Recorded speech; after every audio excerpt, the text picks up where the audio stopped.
말씀의 제목은 예루살렘의 함락과 평안입니다. 예루살렘의 함락과 평안.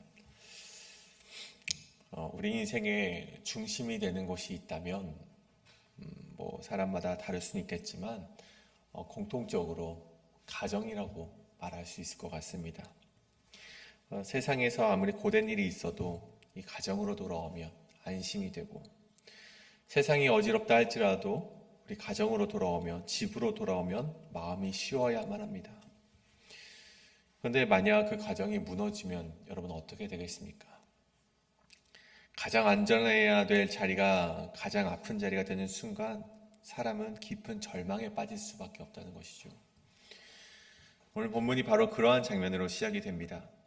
여호와의 날, 그날이 임했는데 가장 먼저 심판받는 곳이 어디였습니까?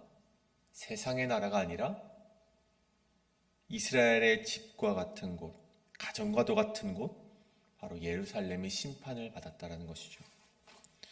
오늘 말씀에 보면 그 성읍이 함락이 되고 백성이 사로잡히며 가옥이 약탈되는 참혹한 심판의 모습이 바로 이 예루살렘에서 이루어지게 되었다는 것입니다.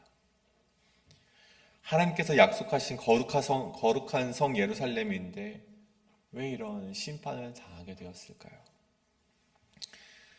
오늘 말씀은 하나님의 언약 안에서의 죄와 심판 그리고 회복의 과정을 보여주는 성경의 아주 중요한 그런 메시지입니다.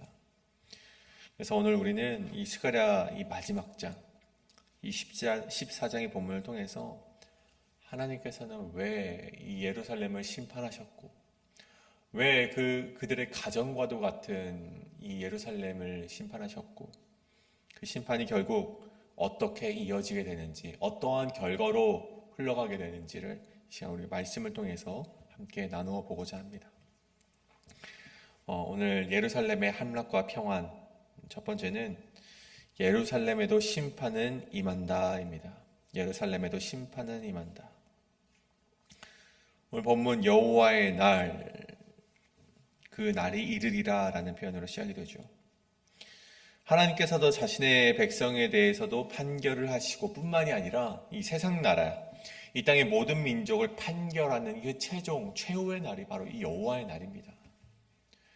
그런데 그날에 가장 먼저 심판받는 대상이 말씀드렸듯 예루살렘이라는 것이죠. 여러분 왜 그렇습니까? 이 성경에서 이 예루살렘이라는 것은 거룩한 성이자 하나님께서 임재하시는 공간, 그리고 그 도시는 하나님께서 임재하시는 그 성을 중심으로 이루어지는 도시였습니다. 그런데 동시에 이 땅은 하나님 앞에서 가장 큰 죄를 범한 자리이기도 했다는 것이죠. 에스겔 선지자는요, 그런 예루살렘을 가리켜서 피 흘린 성읍이라고 표현하기도 했고, 물론 후대의 일이지만 예수님께서는 예루살렘을 가리켜서 선지자들을 돌로 치는 자들이라고 표현을 하시기도 했습니다. 거룩한 공간이어야 될 예루살렘이 오히려 하나님을 경외하지 않고 공의를 저버리는 행위를 서슴지 않았다는 것이죠. 이 스가랴 당시 상황을 보십시오. 이 포로 기환 후에 이 백성들이 이 성전과 성벽을 재건해 나갔지만 사실 그들의 삶은요, 그렇게 재건된 인생이라고 볼 수는 없었습니다.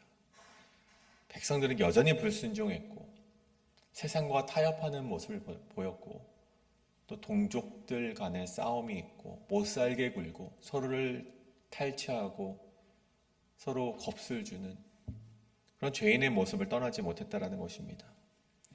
그래서 오늘 여호와의 날, 하나님께서는 그러한 저들의 죄악을 보시면서 가장 먼저 너희가 심판을 받아야겠다, 그렇게 말씀하시며 그 예루살렘을 심판하는 모습을 보이고 있는 것이죠.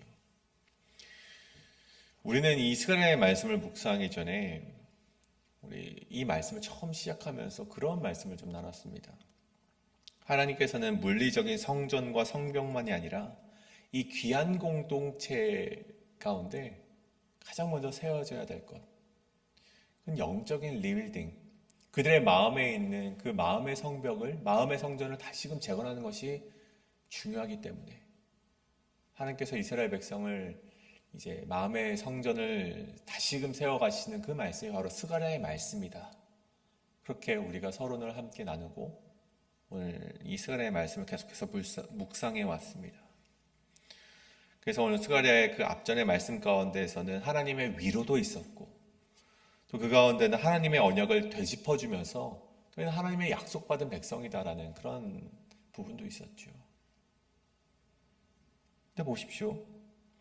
오늘 보여지는 모습은 그들을 회복시키시거나 또 리빌딩이라고 보여지는 것보다는 또다시 하나님의 심판이 시작되는 것을 우리가 보게 된다는 것입니다. 그래서 결국은 어떤 사람들이 결국 이 말씀을 보면서 결국 하나님의 심판을 면할 수 없구나 그렇게 생각을 할 수도 있을 것 같습니다만 우리는 여기서 오해해서는 안 될 하나가 있다는 것입니다.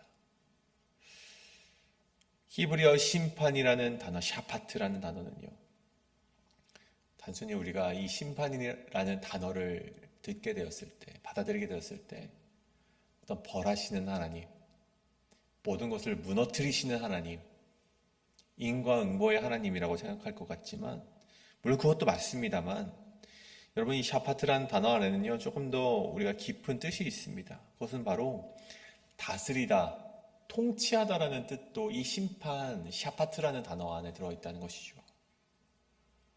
즉 다스리다, 통치하다, 다시금 질서를 세운다라는 뜻이 바로 이 심판이라는 뜻에 내포되어 있다는 것입니다. 그래서 오늘 본문이 말하는 여호와의 날에 이러한 일들은 단순히 그들의 죄악으로 인하여서 예루살렘을 모조리 무너뜨리시겠다라는 폭정적인 심판이 아니라 정화를 위한 훈계이자 회복을 위한 하나님의 움직임으로 이해되어야만 한다는 것입니다. 여러분 스가랴 13장 우리 마지막 절에서도 기록되지 않습니까? 내가 그 3분의 1을 불 가운데 던져. 왜 던지십니까? 은과 같이 연달하며 금같이 시험하시는 것이죠. 다시 말해 심판은 단순히 파괴가 아니라 정결하고 다시금 질서를 세우시기 위한 하나님의 과정이고 하나님의 뜻과 하나님의 계획이라는 것입니다. 그래서 하나님께서는 예루살렘을 가장 먼저 심판하신 것입니다. 거룩한 성이라고 불려야 될 이곳이 실상은 하나님 앞에서 가장 큰 죄를 지었던 장소였기 때문에 하나님께서 가장 먼저 심판하시고 가장 먼저 정결하게 하시고 가장 먼저 질서를 세워야 될 공간이 바로 예루살렘이라고 생각하셨다는 것이죠. 예배가 있어야 할 곳에 불의가 있었고 공의가 드러나야 할 곳에 희생자들이 가득한 곳이 바로 예루살렘이었기에 하나님께서는 가장 먼저 여호와의 날에 이곳을 정결하게 해야겠다라고 하나님께서는 생각하셨다는 것입니다. 그래서 우리는 이 말씀을 통해 다시 한번 깨닫게 되는 것이 있습니다. 그것은 바로 하나님은 자신의 백성을 무조건 편들어 주시는 분이 아니라는 것을 우리는 다시 한번 이 말씀을 통해 깨닫게 된다는 것입니다. 언약 백성이라 할지라도 하나님의 백성답게 살아가지 않는다면 하나님께서는 그들을 먼저 정결하게 하기 위해서 가장 먼저 징계를 내리신다는 것입니다. 여러분 이스라엘은 스스로를 선민이라 자부했습니다. 스스로 하나님의 언약을 받은 백성이라고 자부하며 살아갔죠. 하지만 여러분 그런 선민이시게는요 반드시 책임이 따른다는 것입니다. 하나님께서는 그들이 세우신 목적에 합당하게 행동하지 못했을 때 그 누구보다도 먼저 심판을 하셨음을 기억해야만 합니다. 이 원리는 오늘날 교회와 그리스도인들에게도 동일하게 적용이 되죠. 교회가 세상의 빛과 소금의 역할을 하지 못하고 세상처럼 큰 불의와 타협에 물들어간다면 하나님께서는 세상보다 앞서서 자신의 백성을 징계하신다는 것을 기억하시길 바랍니다. 여러분 교회라는 그런 이름이 결코 우리의 안전을 자동적으로 보장하는 것이 아닙니다. 여러분 우리의 안전은 우리가 하나님의 말씀대로 살아가기로 결단했을 때 그때 주어지는 것입니다.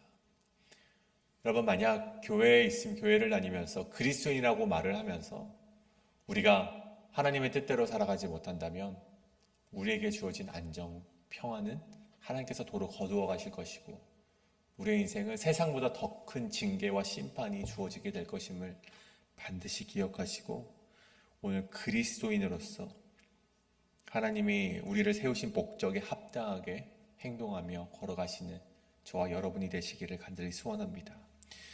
그렇다면 두 번째로 예루살렘의 함락과 평안, 두 번째는 심판 이후에 있을 예루살렘의 평안을 기대하라입니다. 심판 이후에 있을 예루살렘의 평안을 기대하라. 오늘 본문은 단순히 그런 심판에서 끝나는 것은 아닙니다. 3절을 보십시오. 그때 여호와께서 나가서 그 이방 나라들을 치시되, 하나님께서는 자기 백성을 심판하신 후에 곧바로 열방을 심판하시고 이 구원의 질서를 세워나가는 것을 우리가 보게 됩니다. 그래서 우리 중요한 이 말씀 4절의 말씀이 나오죠. 그날에 그의 발이 예루살렘 앞 곧 동쪽 감람산에 서실 것이요 감람산은 그 한가운데가 동서로 갈라져 매우 큰 골짜기가 되어서 산 절반은 북으로 절반은 남으로 옮기고. 이 감람산이라는 이 단어를 한번 좀 우리가 생각해 보길 바랍니다. 이 감람산이 어디였습니까? 신약시대에 와서 예수님께서 고난을 받으시기 전 마지막 기도를 드리시던 곳이기도 하고 예수님께서 승천하셨던 곳이 바로 이곳이기도 합니다. 즉 오늘 이 4절의 말씀은 그날에 그의 발이 예루살렘 앞 동쪽 감람산에 설 것이다. 이 말씀은요, 이후에 하나님께서 우리에게 보내실 메시아를 의미하는 것입니다. 하나님께서 친히 이 땅에 임하셔서 인간의 모습으로 임하셔서 구원을 이루시겠다라는 회복의 약속을 심판 말씀과 함께 우리에게 전해주고 있다는 것입니다. 이런 메시아에 대한 얘기는요, 여기서 끝이 아닙니다. 8절에서도 볼 수 있죠. 그날에 생수가 예루살렘에서 솟아나서 절반은 동해로 절반은 서해로 흐를 것이라.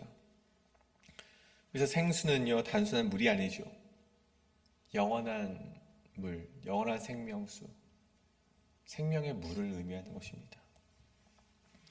여러분, 예수님께서도 이러한 말씀하셨죠. 누구든지 목마르거든 내게로 와서 마시라. 나를 믿는 자는 성령의 이름과 같이 그 배에서 생수의 강이 넘쳐 흐르게 될 것이다 라고 말씀하셨습니다.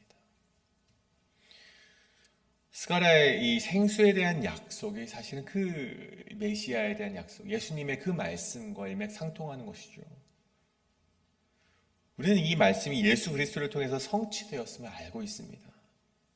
이 시기에는 이것이 단순히 약속으로 끝났겠죠.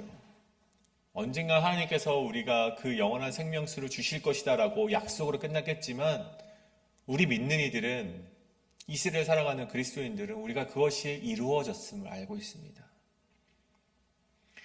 그리고 9절에 보면 이 모든 약속이 절정에 이르게 되는데 여호와께서 천하의 왕이 되시리니 그날에는 여호와께서 홀로 한 분이실 것이요 그의 이름이 홀로 하나이실 것이라.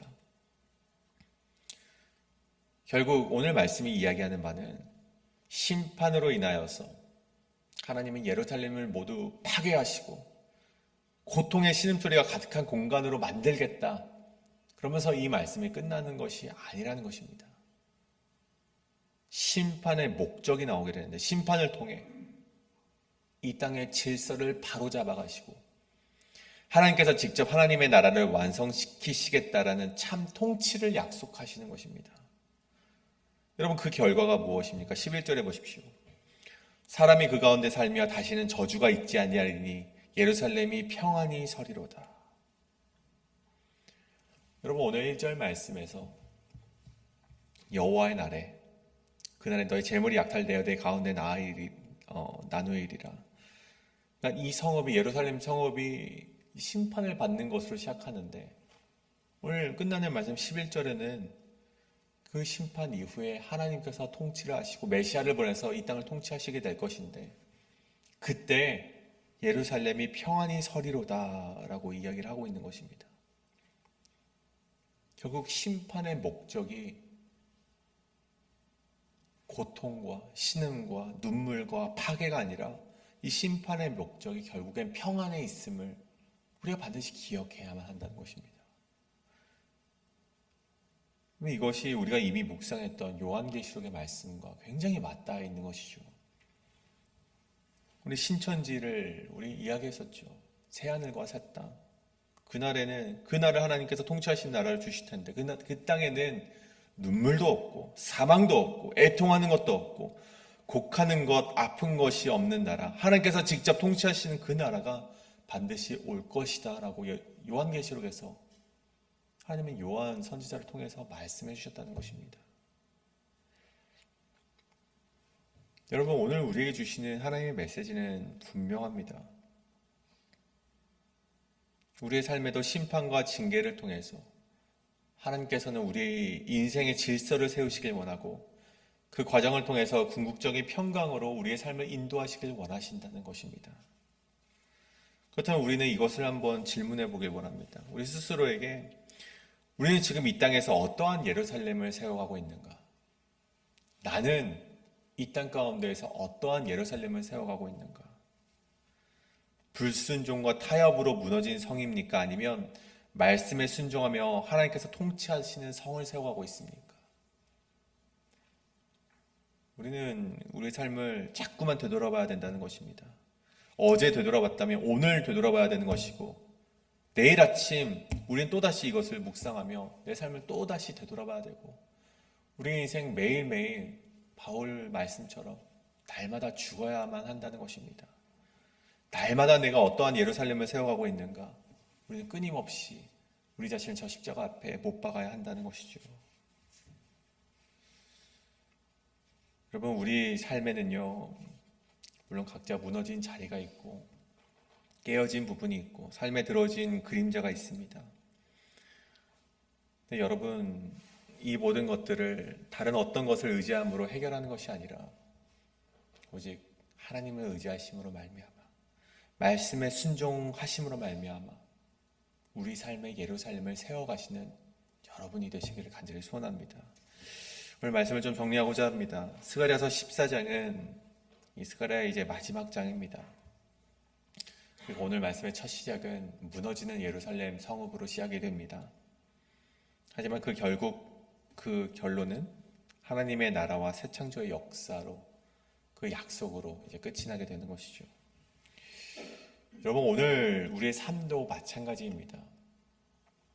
우리의 삶이 지금은 불안과 고난이 가득한 것 같지만 여러분, 이 가운데 우리가 하나님을 의지한다면 우리가 하나님의 말씀에 순종하며 나아간다면 여러분의 인생은 해피엔딩으로 끝나게 될 것이라는 것을 반드시 기억하시길 바랍니다. 그렇기 때문에 오늘 우리에게 주어지는 심판을 두려워할 것이 아니라 이 심판은 하나님께서 우리의 인생의 질서를 잡아가시는 것이고 결국 그 질서 가운데 하나님께서 주실 참된 평강을 우리가 누리게 될 것임을 기억하시며 오늘 내가 하나님의 길을 걸어가시는 여러분 되시길 간절히 소원합니다. 우리에게 있는 만연해 있는 죄를 철저히 회개하시고 오직 예수 그리스도 안에서만 소망을 붙드는 삶, 그런 삶이 저와 여러분의 인생이 되어서 우리 남은 생애를 끝까지 하나님의 인생으로 하나님의 백성으로 살아가시는 저와 여러분 되시길 간절히 소원합니다. 이 시간 우리 함께 이것을 놓고 함께 기도하며 나아가실 텐데, 하나님, 내가 오직 하나님의 말씀에 순종하며 하나님의 말씀을 붙잡으며 하나님의 거룩한 예루살렘을 세워가고 하나님의 심판이 임하기 전에 우리가 하나님의 질서를 세워가는 우리 하나님의 백성들 되게 하여 주시옵소서. 우리 함께 이 시간 기도하며 나아가시겠습니다.